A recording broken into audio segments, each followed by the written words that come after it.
Saludos desde Bangkok, Tailandia y muy bienvenidos a la serie 30 minutos promoviendo la unidad en la diversidad con Wani Angerer y Moving Cultures.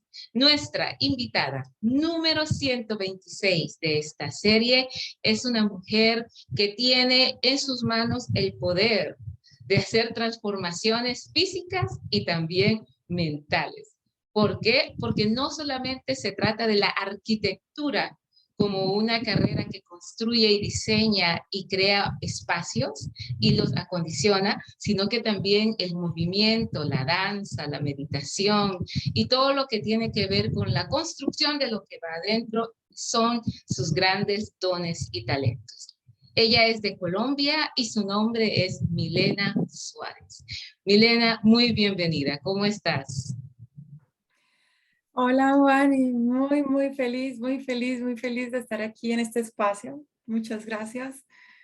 Y muchísimas gracias a ti por haber aceptado la invitación para conversar con nosotros, contarnos un poco de tu trayectoria, tu camino y lo que depara el futuro a nivel profesional y de tus proyectos y propuestas. Y la primera pregunta que tengo para ti es, ¿quién es Milena Suárez? Bien, pues Milena Suárez es una eterna niña que vive explorando el mundo en todas sus dimensiones, ¿no?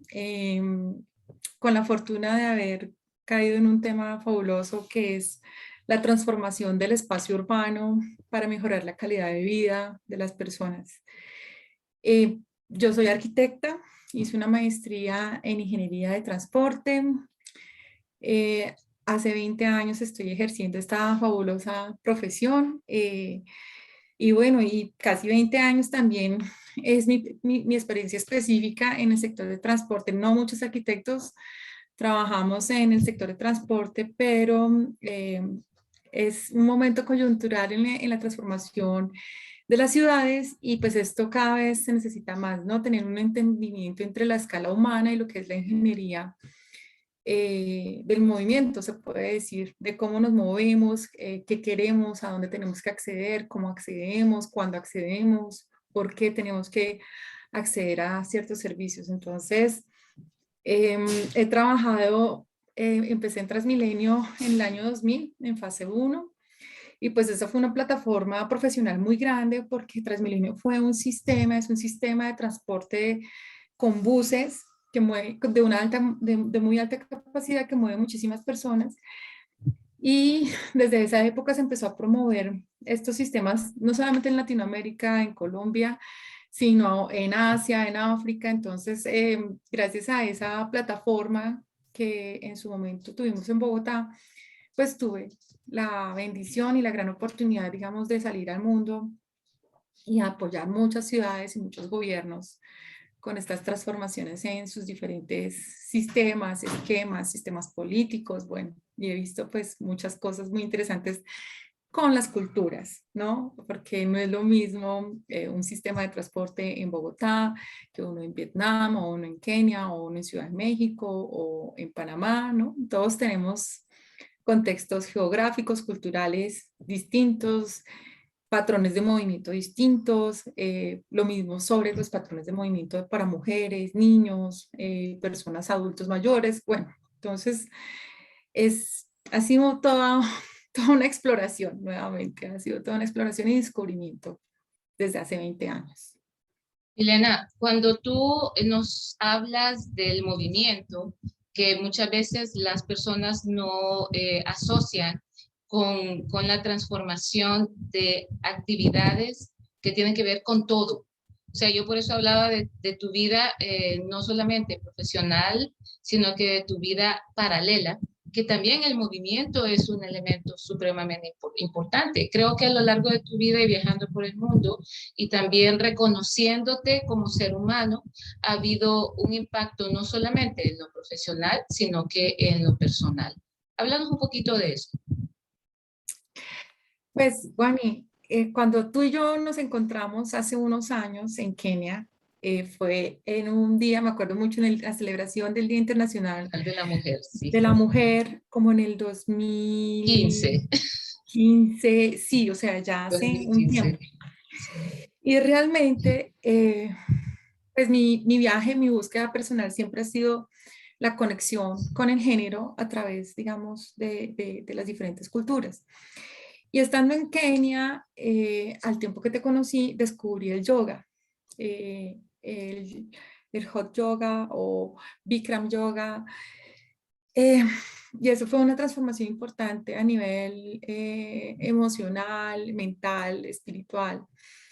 Y estando también en Kenia descubrí el afrodance, ¿no? La danza africana, ¿no? Todo esto con tambores, tan térreo, tan profundo, ¿no? Una música que pues nosotros tenemos aquí los latinos, pero que tiene su raíz en África.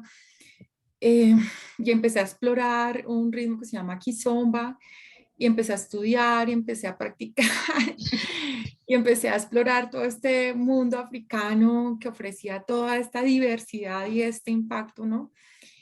Eh, y bueno, luego cuando pasé nuevamente otra vez a Asia a vivir para otro proyecto, pues la música seguía conmigo, el yoga seguía conmigo, entonces ese viaje se fue conmigo, ya continuaba conmigo desde ese tiempo, ¿no? Entonces, y ha tenido una transformación eh, en mi vida, en mi familia, en las personas que me rodean.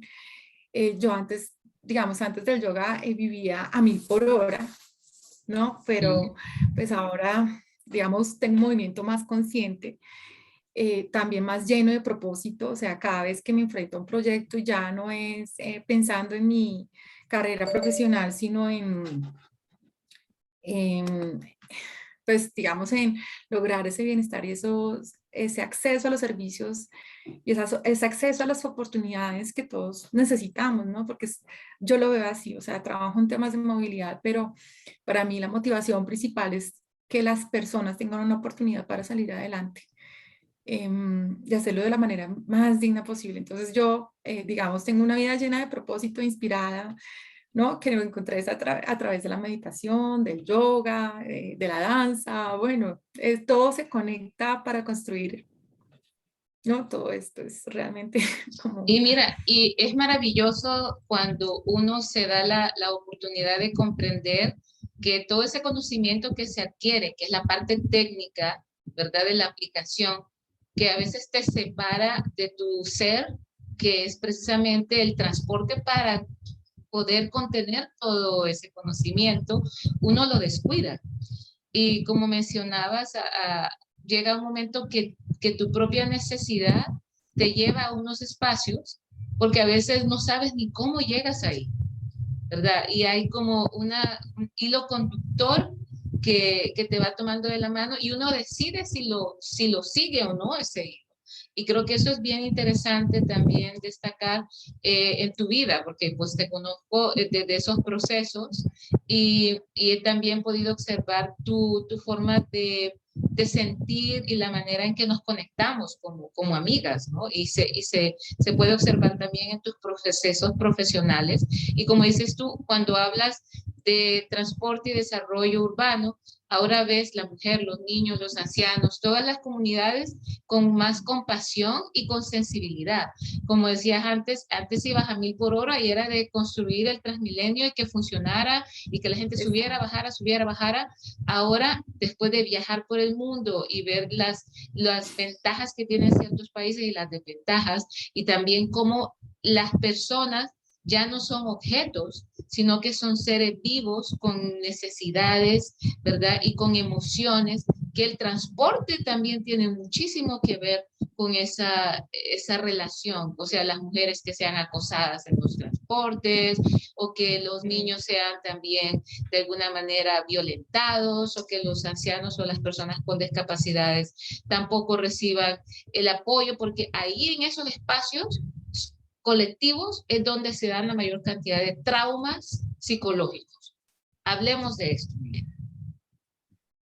bueno, eso es un tema muy apasionante. Yo tengo, bueno, yo hubiera preparado tal vez algunas imágenes que he recolectado a través de mi vida profesional con esos escenarios, ¿no?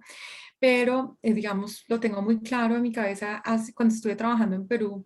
y se abrió la primera línea de transporte de ProTransporte, que es una línea muy parecida a la de Transmilenio con sistema de bus rápido. Y estaba en una estación en Chorrillos, en un terminal en el sector de Chorrillos, y vi una pareja de esposos, él en silla de ruedas y ella invidente. Y cuando llegaron, o sea, la emoción de ellos, como, o sea, asombrados, diciendo, o sea, y ahora esto yo puedo ir hasta el centro en este bus me va a llevar hasta el centro, ya no tengo que pagar un taxi, pues porque por sus recursos económicos no era posible que ellos pudieran pagar un taxi 2, 3 días a la semana para poder ir a recibir sus servicios médicos o sus temas de consumo o temas de entretenimiento, ¿no? Entonces, la emoción de estas personas cuando finalmente logran tener acceso, o sea, o sea, hay cosas que nosotros todos damos por contado todos los días, pero ver a estas personas, el impacto que generaba en sus vidas, no depender de un tercero, de la caridad de nadie, sino que ellos por sus propios medios pudieran entrar a ese sistema y poder acceder a los servicios que ellos necesitaban. Yo no me imagino el impacto que debe haber causado en sus vidas esa autonomía y esa independencia eh, para poder llegar a esos servicios que necesitaban. Pero la emoción, a mí no se me va a olvidar jamás esa pareja. Otro día me pareció muy bonito. Habían en una estación unos niños en México, en el Metrobús, en una estación de insurgentes, estaban jugando ajedrez dentro de la estación, en el piso. Entonces yo me quedé como impactada, pero ¿y estos niños aquí todo el mundo les pasaba por los lados, ¿no? Y yo, ¿pero qué está pasando acá? Cuando les pregunté, ¿qué están haciendo ustedes aquí jugando ajedrez en medio, en esta estación? Ah, es que estamos esperando a que mi mamá salga del trabajo porque para irnos todos juntos para la casa. Entonces el medio de transporte se vuelve también en un lugar de encuentro seguro para los niños, o sea, cuando los niños se sienten protegidos, cuidados. Entonces, a mí eso también me conmovió mucho. Yo dije, esto tiene que pasar en cualquier parte del mundo, en cualquier estación del mundo. Un niño de 6, 7 años puede entrar al sistema solo y sentirse cuidado y protegido para poder terminar su viaje con su mamá o con su esquema de cuidado que tenga. Y así pues han pasado muchas cosas, así como he visto cosas maravillosas, he visto cosas terribles, pero digamos de rescatar, digamos de las cosas buenas que pasan en transporte público y donde uno puede, digamos, influir en el diseño de sistemas de transporte es desde allí, desde la seguridad, desde la confianza, desde la confiabilidad de que vas a llegar a tu sitio de trabajo en el tiempo que esperas, ¿no? O sea, desde allí hay que construir, no desde el miedo, porque pues la percepción en general en muchas ciudades es que el sistema de transporte público es inseguro, es malo, es deficitario, ¿no? Y puede que sea así, pero cuando uno trabaja en un sistema de transporte público para su planificación, su mejora, su implementación, hay que pensar en todos esos otros beneficios que realmente se pueden construir a nivel de sociedad, ¿no? Exacto. Y ahí es donde estamos hablando de los factores psicoemocionales y sociales que de alguna manera se entrelazan y transforman la calidad de vida. Sé que tienes una presentación preparada donde también vamos a hablar un poquito sobre temas de las ODS, los Objetivos de Desarrollo Sostenibles y también de la Agenda 2030, porque como ya todos estamos enterados, el tema de los problemas climáticos están cada día muchísimo más vulnerables, lo cual vuelve nuestra vida muchísimo más también complicada en los aspectos relacionados con la salud, ¿verdad? Con las interacciones a todo nivel. Estamos hablando de interacciones que tienen que ver con los seres humanos, el medio ambiente, la fauna, la vida silvestre, etcétera. Así es que te dejo para que por favor des paso a tu presentación. Muchísimas gracias, Miguel. Bueno, muchas gracias, Juani. Voy a tomar 20 minuticos, si te parece. Sí, perfecto. Entonces, perdón, permíteme que estoy acá acomodando la primera imagen. Bueno, lo primero que les quiero contar es que, bueno, ¿me confirmas si estás viendo bien la pantalla? Ok, perfecto. Nosotros, digamos, a través de este recorrido que hablaba con Wani, a través del tiempo desarrollado este concepto sobre Land Operations Value Enhancement, que es Love for Cities. Es un concepto, pues, básicamente, sí, que hay que crear amor por la ciudad, hay que generar esa atracción por la ciudad para querer estar, permanecer, invertir en la ciudad. Cuidar esta ciudad, ¿no? Y más ahora con estos temas de pandemia, tenemos que pensar en ciudades que tengan que estar desarrolladas para el cuidado. Entonces, esta es mi marca, Love for Cities.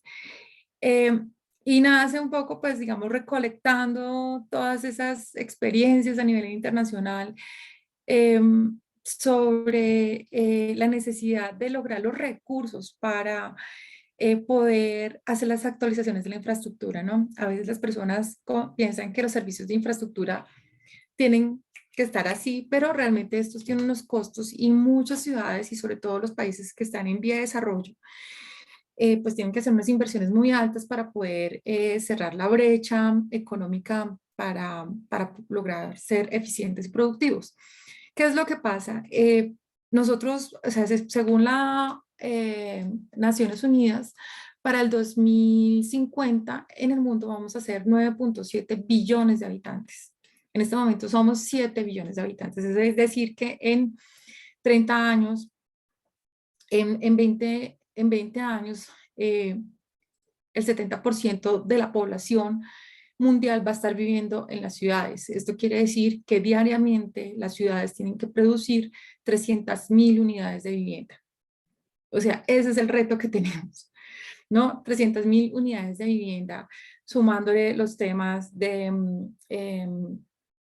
cambio climático, las catástrofes naturales, los temas de migración, o sea, pone y estresa a las ciudades en temas, digamos, bastante fuertes, en temas de infraestructura, servicios, sobre todo en el tema de casa, o sea, lo que puede ser eh, educación, salud y transporte, que son como los tres servicios básicos y de sectorial, digamos, sectoriales que son importantes. Entonces, esta presentación yo la voy a enfocar solamente en temas de transporte, pero lo que quiero que tengan como en la cabeza es que el reto es gigante. También las Naciones Unidas dijo en su informe del 2011 que, o sea, para poder hacer la actualización de la infraestructura en el mundo, o sea, de lo que está en déficit de infraestructura en este momento en el mundo, se necesitaría el Producto Interno sumado de lo que es Hong Kong, Singapur y Estados Unidos. O sea, eso quiere decir que solamente, o sea, y Europa. O sea, solamente o sea, se necesitaría tener el Producto Interno bruto, digamos en cash de todos estos países para poder actualizar toda la infraestructura que se necesita a nivel mundial. Entonces, hay que ser muy creativos, hay que ser muy eficientes. Los retos son grandes para este escenario de los ODS, ¿no? Y estos objetivos, pero, y bueno, y depende mucho de la eficiencia de los sistemas de gobierno para poderlo lograr. Rápidamente, ahí, digamos, esta presentación está enfocada en el desarrollo orientado al transporte. Les voy a mostrar una aproximación tecnológica, cómo es la posibilidad, digamos, de generar valor para las ciudades y un poco sobre las instituciones y el gobierno, cómo debería estar articulándose para lograr esos objetivos. Esto es un tema, digamos, sobre lo básico, el desarrollo orientado al transporte.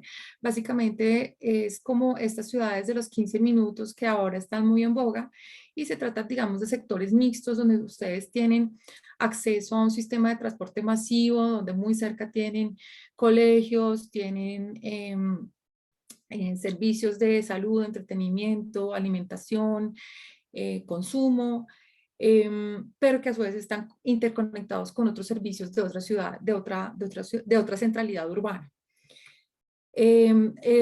Normalmente los sistemas, el transporte orientado, el desarrollo orientado al transporte tiene como una composición compacta, muy orientada al peatón, bastante amigable con las bicicletas, tiene estaciones, tiene cercanía a las estaciones, hay una proximidad, digamos, a los hubs de las comunidades, ¿no? Que pueden ser, por ejemplo, temas artísticos, creativos, sociales, bueno.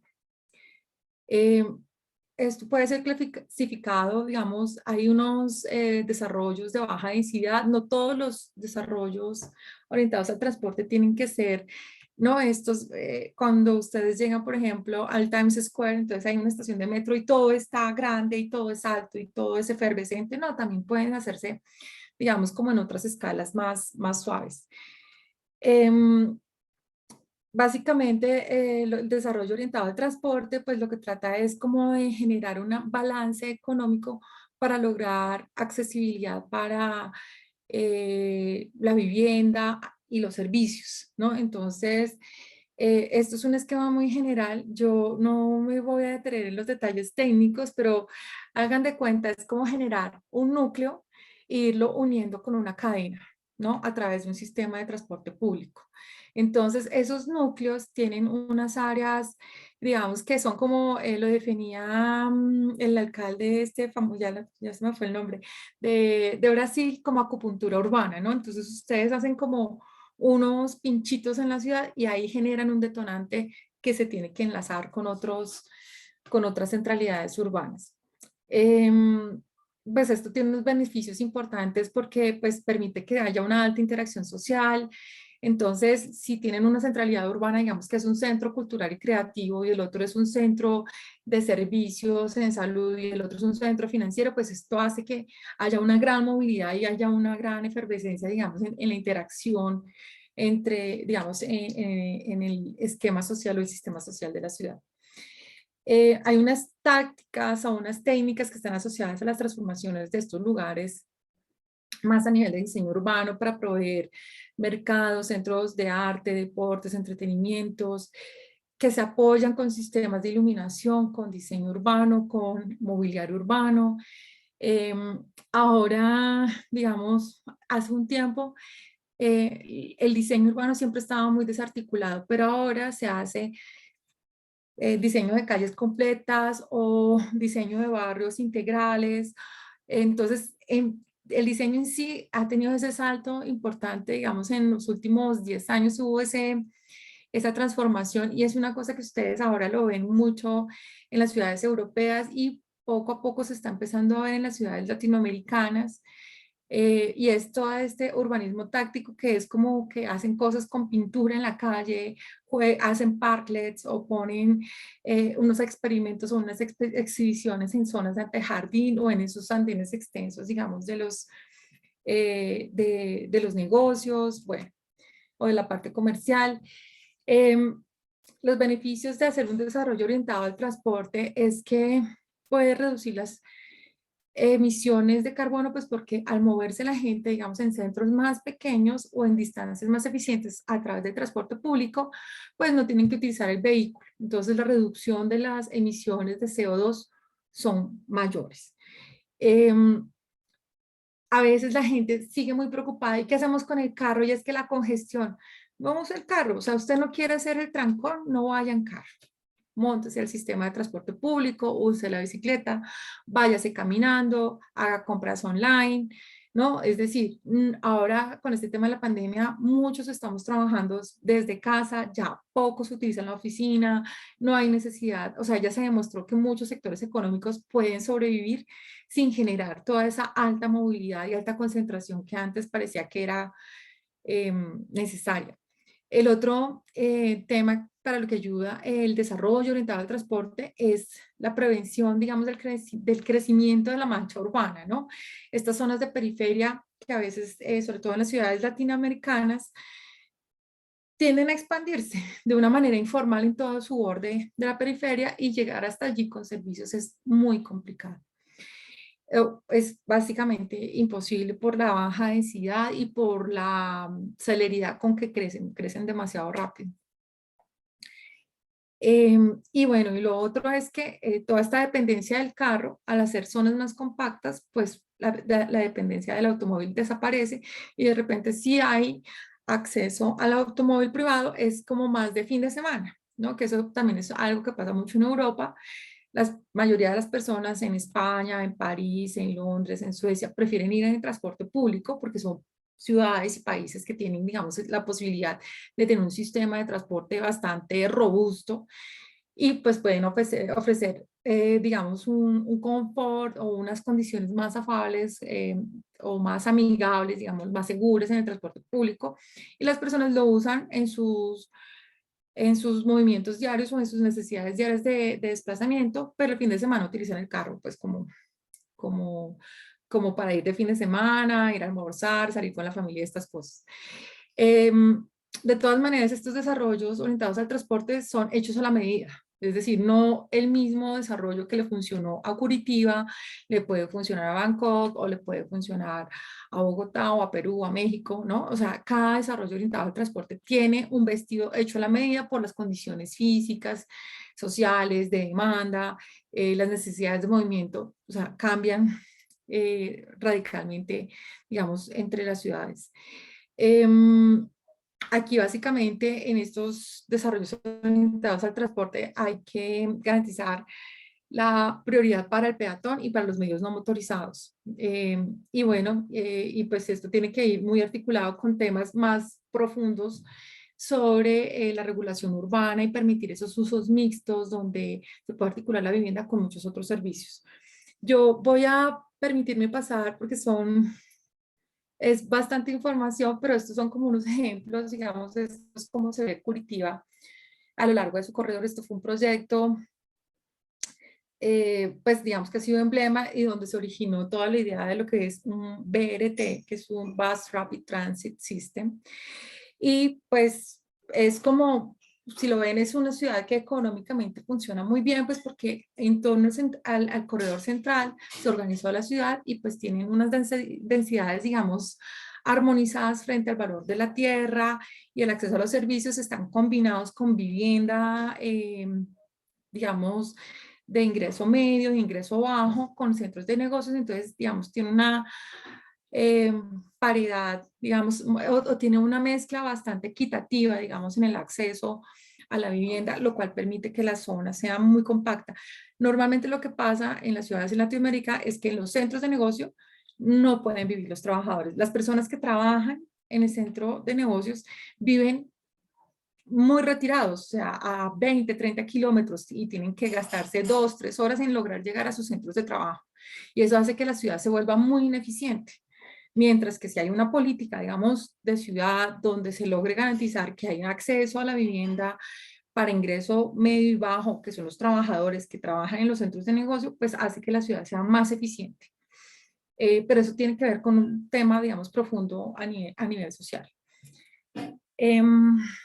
Esto es, pues, digamos, un ejemplo en Bogotá, en 1990 se veía la Plaza de San Victorino, era esto, a la izquierda, que eran pues una cantidad de negocios como de mercado bastante informal, y a la derecha sigue la misma informabilidad, es decir, el sistema de transporte tampoco es que solucione todos los problemas sociales, si no se piensa en la gente. Porque si se dan cuenta en la imagen de la derecha, pues todavía sigue habiendo pues la necesidad de acomodar un montón de servicios y de ventas en la calle que no fueron resueltas por el gobierno. Pero aún así se recuperó mucho espacio para el peatón y para el usuario, ¿no? Y lo volvió más seguro en comparación de lo que era 20 años. Entonces, realmente no hay una única respuesta y decir, porque voy a hacer un desarrollo orientado al transporte, todo me va a mejorar. No, o sea, realmente hay que ser un poquito más prospectivo frente al factor humano y entender la dinámica social de lo que genera un centro tractor, de una estación, de una terminal, para precisamente, pues, digamos, evitar esos impactos que pueden ser en la calle. Esta es una imagen también de Bogotá, del Portal Usme, en el año 2000, y esta es una imagen en el año 2019. La diferencia entre una y otra es que pues en el año 2000 esto era una zona de cantera, una zona minera donde había una fábrica de ladrillo Era una zona supremamente árida, digamos, como, digamos, agresiva, digamos, para nadie pensaría que allí va a vivir alguien, ¿no? Entonces era un terreno bastante barato. Y pues con el tiempo se construye el sistema de transporte de Transmilenio, se hace el portal de Usme, y pues lo que pasó es que se hizo un desarrollo grandísimo comercial alrededor, se hicieron unas unidades de vivienda, digamos, bastante importantes y se empezó a dinamizar esa zona. Entonces, los sistemas de transporte pueden ser un gran organizador de la mancha urbana para generar sistemas formales de servicios y de sectores, digamos, que necesita la ciudad. No, esto es, por ejemplo, muy conveniente porque es tener una vivienda de ingreso medio y bajo cerca a una estación de transporte donde ellos muy rápidamente van a poder llegar de una manera eficiente a su centro de trabajo o a sus centros de educación o a sus centros de salud. Dentro de la próxima técnica, voy a pasar esta partecita rápido. Esta es parte, digamos, de la metodología de Love for Cities y es básicamente tener en cuenta el análisis de las condiciones naturales, las condiciones de las vías, las condiciones del sistema de transporte público, es decir, con qué infraestructura se cuenta, cuáles son las condiciones de la estructura del uso sí, del uso de la tierra, las condiciones socioeconómicas de la población, y al final pues dar un diagnóstico sobre las restricciones y oportunidades para el desarrollo. Los principios, ahí es donde es muy importante contar con la participación de la comunidad. No, normalmente los principios no deberían ser solamente del gobierno, ¿no? Deberían ser de la comunidad. Entonces, cuando se aplican estos principios, pues se generan nuevamente unas propuestas, digamos, para los mismos componentes y hay un concepto integrado, digamos, sobre lo que es el sistema de transporte público y el uso del suelo. Aquí, esto es un ejemplo, les muestro, esto es Kenia, y un poco replica, digamos, lo que les comentaba al principio sobre lo que es el área núcleo conectada por un corredor muy fuerte, ya sea de tren o de un BRT, y donde se desarrolla, digamos, una zona bastante fuerte con muchos servicios y unas áreas de apoyo en su zona secundaria y primaria. Esto, digamos, esto es Love for Cities. Esto es lograr integrar las condiciones físicas de la tierra, las condiciones del uso del suelo, las condiciones de las vías, las condiciones de las personas para poder acceder a los servicios y generar, digamos, estos núcleos intensos. Si ustedes ven, se fijan un poco en en la imagen de abajo, a la derecha, pues ya es una propuesta, digamos, integrando todos los servicios para que esa zona sea balanceada, sea armónica. Esta era la estación de Limuru en Kenia, ¿no? Los que son familiares con esta zona, pues es una zona de gran potencial de desarrollo, o sea, puede ser muy atractiva para la inversión. Para las personas en Kenia son cristianos, entonces habría una gran necesidad en el trabajo con la comunidad de generar centros de culto. Y también había una gran necesidad para ellos de tener más infraestructura que cuidar el agua, ¿no? Porque pues estaba atravesando los varios ríos y varias cosas. Entonces, esto se puede lograr. O sea, se logró en Kenia, digamos, hacerlo de una manera conjunta, falta la parte de la inversión, pero esto ya es un tema de voluntad política. Al final, pues se pueden generar este tipo de esquemas donde se pueden tener como centros integrados intermodales eh, de tren con BRT, con servicios de transporte intermunicipal o intercity. Y bueno, y tenían, en este caso específico, Limuru tenía un mercado flotante y la gente acampaba, ¿no? Sobre la vía para poder entrar al mercado, para prestar los servicios, pero al final, pues, digamos, un poco el estudio de mercado lo que decía, pues, si existe esa necesidad, seguramente ellos pueden pagar un hotel, ¿no? De paso para poder acceder a estas cosas. Entonces, bueno, aquí yo les voy a, este es el resumen de Love, o sea, hay que ser, o sea, al final lo que se trata con la transformación de los sistemas de transporte o con cualquier inversión que se haga en la ciudad es que hay que ser atractivos para la ciudad, tenemos que ser sostenibles, tenemos que generar confianza con el mínimo riesgo, con una buena liquidez para los inversionistas. Aquí es muy importante lograr que el sector privado se vincule e invierta en lo público. Pero para eso el gobierno tiene que poner una regulación y unas reglas, digamos, bastante firmes. Esto es, digamos, un poco de cómo se pueden financiar los diferentes instrumentos para financiar, digamos, estos sistemas de infraestructura y lograr como la captura de valor. Digamos, en esto, pues, digamos, el ejemplo más exitoso que existe en el mundo es Singapur. Pues ese es el único sistema de transporte en el mundo que tiene ganancia. O sea, casi todos los sistemas de transporte en el mundo son subsidiados, los que tienen buena calidad, pero Singapur, aparte de que tienen el mejor sistema de transporte en el mundo, básicamente pues ellos generan ganancia para el sistema por la explotación en real estate, ¿no? En todo el desarrollo inmobiliario y en todas las operaciones que hacen de la tierra. Entonces, esto es un ejemplo, pues, digamos, para, para replicar. Está el tema de los derechos del aire. Esto es como vender mayores porciones de la tierra para desarrollar en altura algunas edificaciones diferentes que por ejemplo eso funciona muy bien en Hong Kong. En Hong Kong cualquier metro cuadrado que se ponga además lo pagan con gusto los privados para poder mejorar, digamos, su rentabilidad, porque pues allí se vende absolutamente todo en toda la ciudad. Bueno, yo esta partecita la quiero pasar muy rápido porque ya se acabó el tiempo, pero les quiero mostrar lo que considero que puede ser más importante para el futuro, para el desarrollo de, de los sistemas de transporte articulados con la infraestructura urbana, y es lograr que las instituciones sean fuertes, ¿no? Que ese es otro objetivo de desarrollo sostenible, otro ODS que es importante, que es generar confianza en las instituciones. Y básicamente esa confianza en las instituciones se genera por la consolidación de competencias. Hay una escala del 1 al 5 de la competencia de una entidad. O sea, la escala más básica es una entidad que es capaz de regular los vehículos, ¿no? Entonces es hacer el registro de los conductores, la licencia, las placas y esto. El siguiente nivel es una institución que ya puede regular algo del mercado del transporte público o del mercado de tránsito. Entonces, organiza, da licencias, da rutas, da permisos para que circulen los buses, ¿no? Que eso, por ejemplo, en Kenia todavía los matatus no se podía. Y eso pasa, digamos, en muchas ciudades, o hace unos años con los Diablos Rojos en Panamá, o con las gaguas.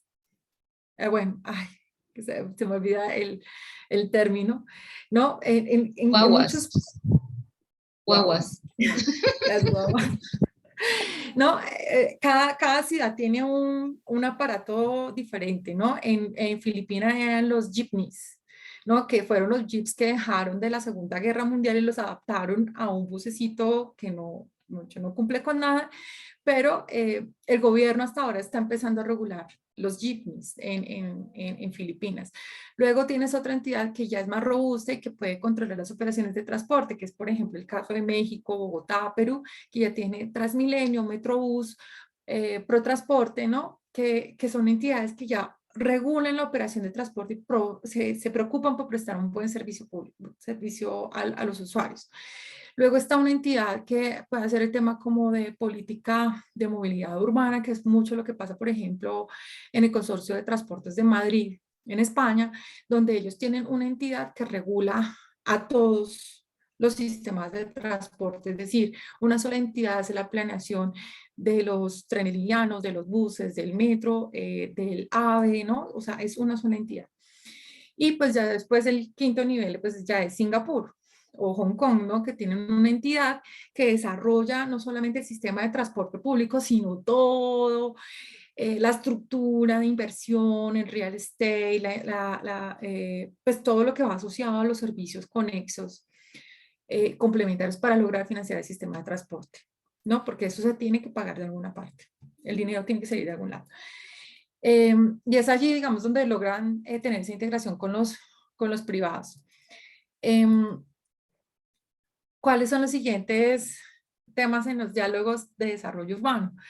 Es el tema de la migración, el crecimiento urbano, la adaptación al cambio climático, las catástrofes naturales, los riesgos biológicos que ahora tenemos que asumir con estos temas de pandemia en el transporte público, las actividades de uso mixto, los espacios multifuncionales. Esto hay que repensarlo muchísimo porque todos estos espacios de oficinas que se empezaron a deshabitar o los espacios subutilizados que tenemos en grandes superficies como los supermercados.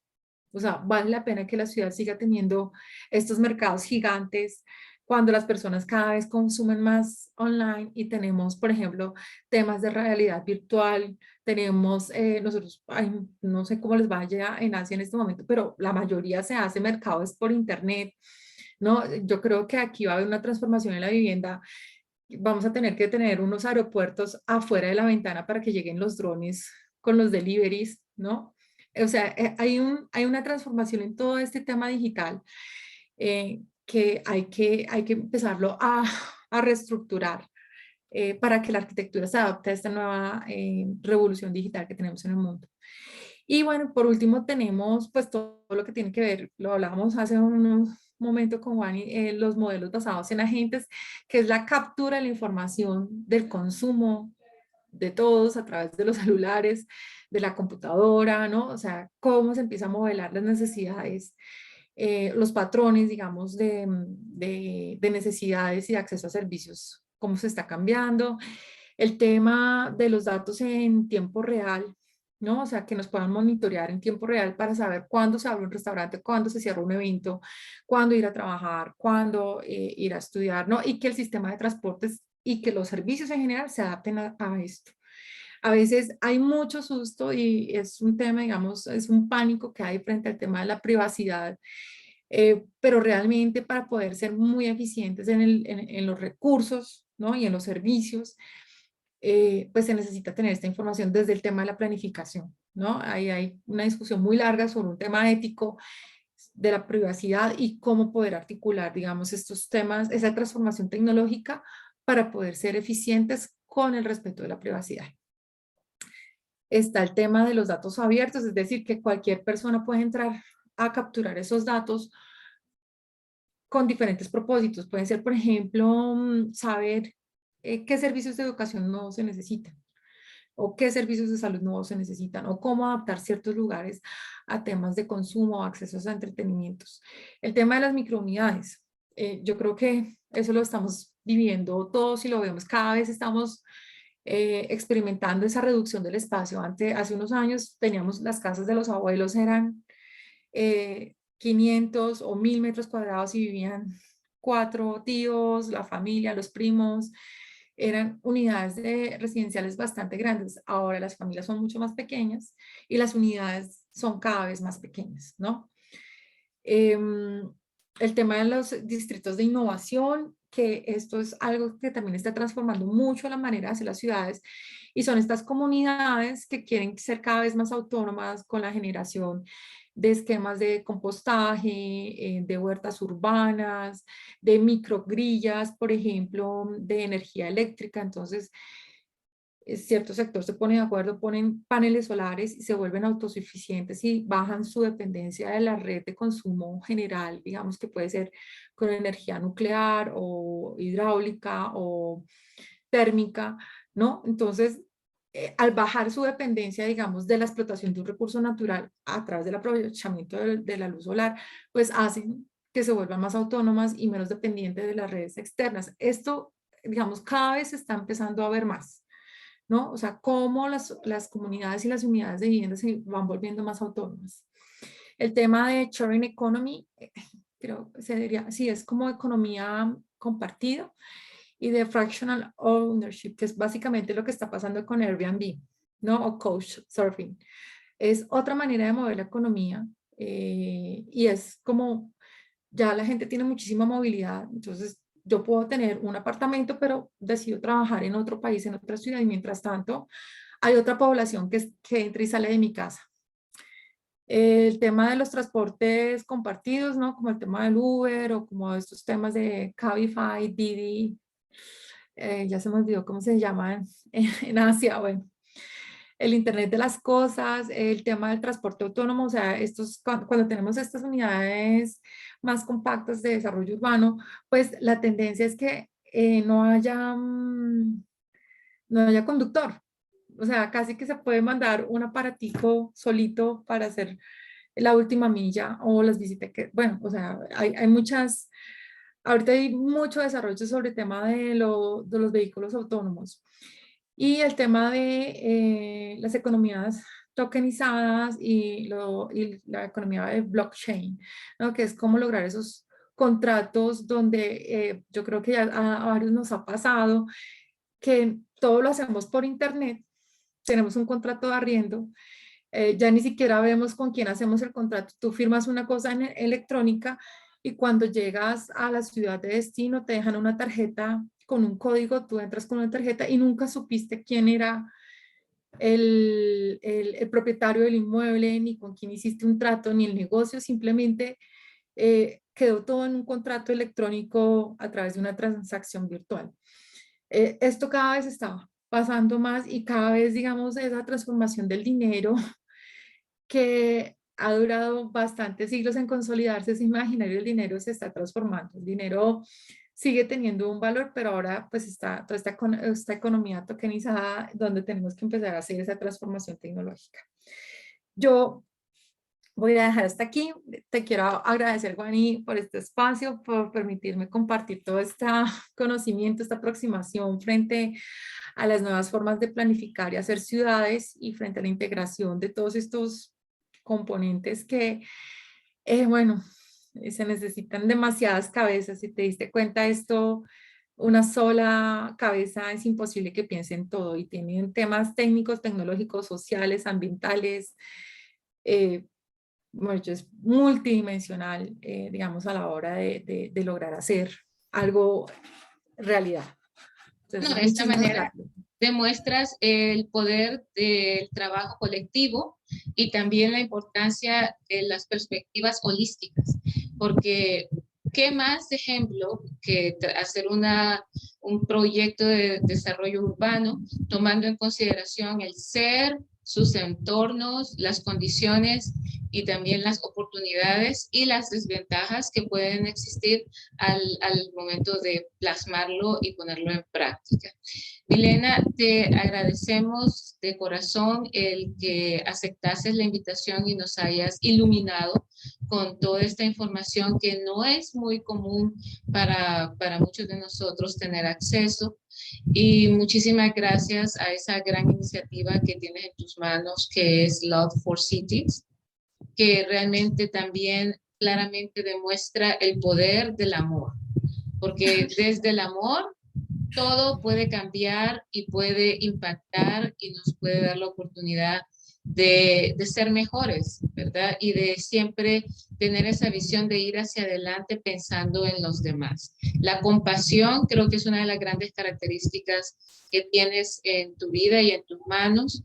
Y bueno, mira, te abrazo a la distancia desde Tailandia y espero pues muy pronto poder darte un abrazo físico, Milena. Y lo último es que nos regales un mensaje, por favor, para la juventud y la sociedad con relación a la unidad en la diversidad, que es lo que pues tú vienes haciendo por muchísimos años. Bueno, mi mensaje para todos estos jóvenes, chicos y chicas que me están escuchando es: encuentren el fuego, encuentren su pasión, encuentren lo que los mueve, manténganse curiosos y atentos, no se pierdan de nada. Salgan de sus casas a observar, a ver la gente, a ser conscientes, ¿no? O sea, a veces a uno le pasan unas cosas con la gente en la calle que puede transformar la vida. Entonces, manténganse curiosos y atentos y encuentren el fuego, la pasión que los mueva para transformar este mundo que vale la pena trabajar por él. Milena, un beso grande, muchísimas gracias y nos estamos viendo pronto. Chao. Gracias. Chao, Ani. Chao, Gracias, Milena. gracias. Chao a todos. Chao.